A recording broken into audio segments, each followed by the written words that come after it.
नमस्कार, मैं विनय कुमार वातम और आपका स्वागत है हमारे YouTube channel study of commerce with वातम सर में। और आज हम लोग बात करते हैं बीए तृतीय सेमेस्टर के कानपुर यूनिवर्सिटी के जो एनईपी में सिलेबस लागू किया गया है उस सिलेबस के बारे में।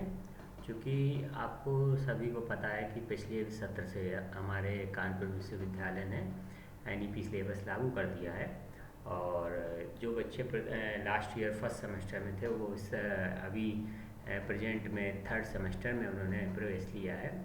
तो एक बार बात करते हैं उनके सिलेबस के बारे में। जैसा कि आप स्क्रीन पे देख पा रहे होंगे, आपका जो जिस तरीके से आपने प्रथम सेमेस्टर में जो आपके मेजर और माइनर रहे थे, तो वहाँ पे मैं आपको क्लियर कर दूँ कि जो आपका 3 मेजर सब्जेक्ट थे, जैसे स्क्रीन पे देख पा रहे होंगे, जैसे मान लीजिए सपोज आपके महाविद्यालय में 2 फैकल्टी हैं, आर्ट फैकल्टी है और लैंग्वेज फैकल्टी है, दोनों आर्ट से ही संबंधित हैं।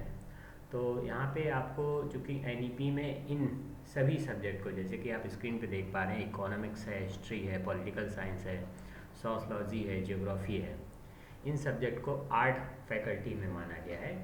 जबकि आप नीचे देख पा रहे हैं लैंग्वेज फैकल्टी में इंग्लिश, हिंदी और संस्कृत को लिया गया है। जबकि पुराने सब्जेक्ट सिलेबस के अकॉर्डिंग होता क्या था, ये सभी आर्ट के विषय माने जाते थे। तो सब्जेक्ट सिलेक्शन तो आप कर ही चुके हैं चूँकि थर्ड सेमेस्टर में। जैसे आपने जो प्रथम सेमेस्टर में जो आपके मेजर रहे थे, तो मैं आपको सबसे पहले क्लियर कर दूँ, आपके मेजर विषय वही रहेंगे जो आपके प्रथम सेमेस्टर में थे। हाँ, माइनर की अगर हम बात करें तो माइनर विषय आपका चूँकि प्रथम सेमेस्टर में आपने माइनर पेपर दिया था, द्वितीय सेमेस्टर में माइनर पेपर नहीं देना था और तृतीय सेमेस्टर में अब आपको माइनर पेपर फिर से देना पड़ेगा। और अगर पेपर की बात करें तो यदि आपने इकोनॉमिक्स का पेपर प्रथम सेमेस्टर में ले रखा था, चाहे मेजर में ले रखा हो या माइनर में ले रखा हो, तो ये आप तृतीय सेमेस्टर में आपको हिस्ट्री ऑफ इकोनॉमिक थॉट ये पेपर आपको देना पड़ेगा। अगर आपने हिस्ट्री का पेपर ले रखा था तो हिस्ट्री में आपको हिस्ट्री ऑफ मॉडर्न इंडिया ये आपका तृतीय सेमेस्टर में पेपर आएगा, भले आपने मेजर में ले रखा हो या माइनर में ले रखा हो। अगला पेपर है हमारा पॉलिटिकल साइंस का। तो पॉलिटिकल साइंस के स्टूडेंट को मैं बता दूं कि ये इस वर्ष जो है आपका पॉलिटिकल साइंस 200 नंबर का रहेगा। इसमें 100 नंबर में आपका पॉलिटिकल प्रोसेस इन इंडिया, इसमें आपको 75 मार्क्स यूनिवर्सिटी से पेपर आएगा और 25 मार्क्स वो कॉलेज कराएगा। और साथ में आपको कॉलेज की तरफ से एक फील्ड वर्क भी रहेगा, जिसका आप स्क्रीन पे देख पा रहे हो, ट्रेडिशन इन सोशल साइंस, ये आपका एक प्रोजेक्ट वर्क रहेगा। हालांकि देखा जाए तो ये पॉलिटिकल साइंस जो है वो आपका 6 क्रेडिट का ही है, लेकिन चूँकि ये 100 मार्क्स का 4 क्रेडिट और 100 मार्क्स का 2 क्रेडिट, इस तरीके से जो है इस पेपर को 200 नंबर में थर्ड सेमेस्टर में 200 नंबर का किया गया है।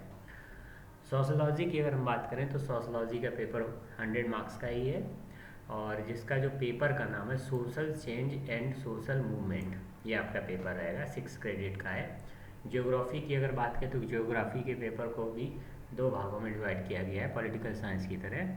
इसमें आपका फर्स्ट पेपर जो है environment, disaster management and climate change, और इसमें आपका 75 मार्क्स का जो है विश्वविद्यालय यानी कि यूनिवर्सिटी से होगा और 25 मार्क्स का इंटरनल होगा। और इसके साथ साथ एक जैसे पॉलिटिकल साइंस में फील्ड वर्क दिया गया, उसी तरीके पे यहाँ पे भी आपको एक फील्ड वर्क सर्वे टाइप का रहेगा 100 मार्क्स का, जिसके आपको नंबर जो है इंटरनल दिए जाएंगे।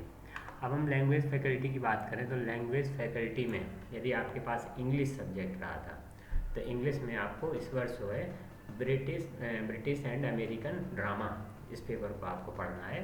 और अगर आपके पास हिंदी रहा था तो हिंदी गद्य आपको लेना है, और यदि आपके पास संस्कृत रहा था तो संस्कृत नाटक एवं व्याकरण, इस पेपर को आपको पढ़ना है। यहाँ पे हम आपको एक चीज़ और क्लियर कर दें कि मैंने पहले ही बताया, यहाँ पे आपको कोई भी नया सब्जेक्ट नहीं चूज़ कर सकते। जो आपने प्रथम सेमेस्टर यानी कि फर्स्ट सेमेस्टर में जो आपके पेपर रहे थे, यहाँ पे आपको वही पेपर जो है फिर से देने होंगे। बस फ़र्क ये रहेगा कि जब आप सेकेंड सेमेस्टर में आए थे तो आपने माइनर पेपर नहीं दिया था और यहाँ पे अब आपको माइनर पेपर देना पड़ेगा इस वर्ष में। अगर आपने सपोज तो मैं अभी लास्ट में ग्रुपिंग के बारे में जानकारी दूंगा कि किस तरीके से आपकी ग्रुपिंग की गई थी। तो यहाँ से आपकी चूँकि जो आर्ट के पेपर हैं और लैंग्वेज के पेपर हैं, यहाँ से आपके मेजर और माइनर यानी कि 4 पेपर का जो सिलेक्शन है वो यहाँ से होगा, जिसमें 3 मेजर पेपर और 1 माइनर पेपर रहेंगे, और ये चारों पेपर आपको तृतीय सेमेस्टर में देने होंगे। ठीक है, मैं आगे बात करता हूँ फिफ्थ पेपर की। फिफ्थ पेपर जो है आपका माइनर वोकेशनल कोर्स है। माइनर वोकेशनल कोर्स का जो पेपर है ये आपका 3 क्रेडिट का है। यहाँ पे मैं अगर बात करूँ कि चूँकि विश्वविद्यालय की तरफ से हमको 26 पेपर की लिस्ट दे दी गई थी पहले, तो इसमें आपके महाविद्यालय में जो भी चुना गया हो, जैसे चूँकि इन 26 में जो भी चुना गया होगा, फर्स्ट में कुछ रहा होगा, सेकंड में कुछ रहा होगा, तो थर्ड में आपका अपने महाविद्यालय से पता कर सकते हैं। हाँ, यहाँ पे मैं ये भी बता दूँ कि कुछ कॉलेजेस में हुआ क्या था कि सेकंड सेमेस्टर में डिज़ास्टर मैनेजमेंट को चुना गया था, तो वहाँ के लिए मैं बता दूँ थर्ड सेमेस्टर में भी आपका डिज़ास्टर मैनेजमेंट पेपर ही आपको फिर से देना पड़ेगा अगर आपने सेकंड सेमेस्टर में डिज़ास्टर मैनेजमेंट लिया था। तो ये पेपर जो है आपका टोटल, चूँकि फिफ्थ पेपर जो है ये भी 2 पार्ट में होता है, 25 मार्क्स और 75 मार्क्स में। तो ये पेपर आपका कॉलेज स्तर पे होगा। हाँ, इसमें एक चीज़ मैं बता दूँ कि इसमें आपको पासिंग जो है वो 40% है। इसमें 40% से यदि आपके मार्क्स कम रहते हैं तो आप इसमें फेल माने जाएंगे। तो इसमें आप बाकी सब में, चूँकि मेजर और माइनर में क्या है, पासिंग 33% है, जबकि इस पेपर में जो पासिंग है वो 40% है। इसके बाद हम बात करते हैं 6 पेपर की। तो 6 पेपर जो है आपका को करिकुलर सब्जेक्ट है, कंपलसरी पेपर है, और इसमें आपका human value and environmental study इस पेपर को रखा गया है। ये पेपर जो है आपका 2 क्रेडिट्स का है। इसमें मैक्सिमम मार्क्स जो है वो 75 + 25 है, जिसमें 75 का पेपर विश्वविद्यालय से और 25 मार्क्स का पेपर आपका महाविद्यालय जो आपका कॉलेज है वहाँ से होगा। इस पेपर में भी पासिंग जो है वो 40% रखा गया है। पिछले सेमेस्टर में भी 40% था। यदि आपके नंबर 40% से कम रहते हैं तो इसमें पास नहीं मानेंगे, तो आपके इस पेपर में भी कम से कम 40% से ऊपर नंबर होने चाहिए। अब हम लोग बात करते हैं कि तृतीय सेमेस्टर में सबसे बड़ा कन्फ्यूज़न क्या है। बच्चों का सबसे बड़ा कन्फ्यूज़न है कि अभी तक बच्चों को ये नहीं मालूम है कि कौन सा पेपर आपको ऑब्जेक्टिव देना है, कौन सा पेपर आपको डिस्क्रिप्टिव में देना। तो उसके लिए मैं एक बार फिर से आपको ले चलता हूँ मेजर पे, जो आपके मेजर विषय है उन पर मैं ले चलता हूँ। जैसे कि आप स्क्रीन पे देख पा रहे हैं कि हमारे मेजर विषय जो है वो आर्ट और लैंग्वेज फैकल्टी से चुने गए थे। तो मैं आपको बताऊं, मेजर पेपर आपके जो होंगे, 4 पेपर जो आपके मेजर होंगे, ये आपके डिस्क्रिप्टिव होंगे।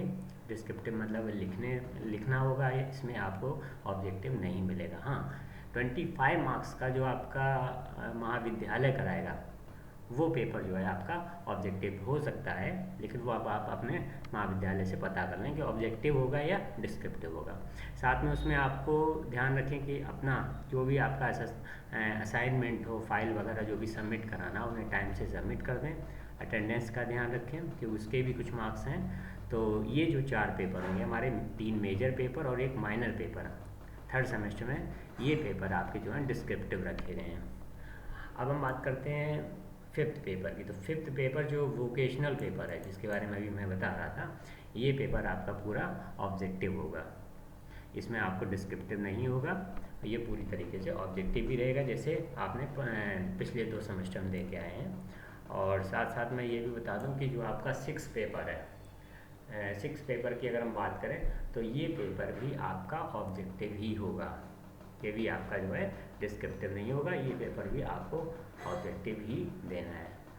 तो धन्यवाद। आपको वीडियो कैसा लगा कमेंट में बताइएगा, और आपके जो भी कमेंट हों वो आप जो भी आपके क्वेश्चन हो वो आप कमेंट कर सकते हैं। मैं उनका जब भी समय मिलेगा तो अगले वीडियो में जब आप रिप्लाई कर दूँगा। Okay, thank you.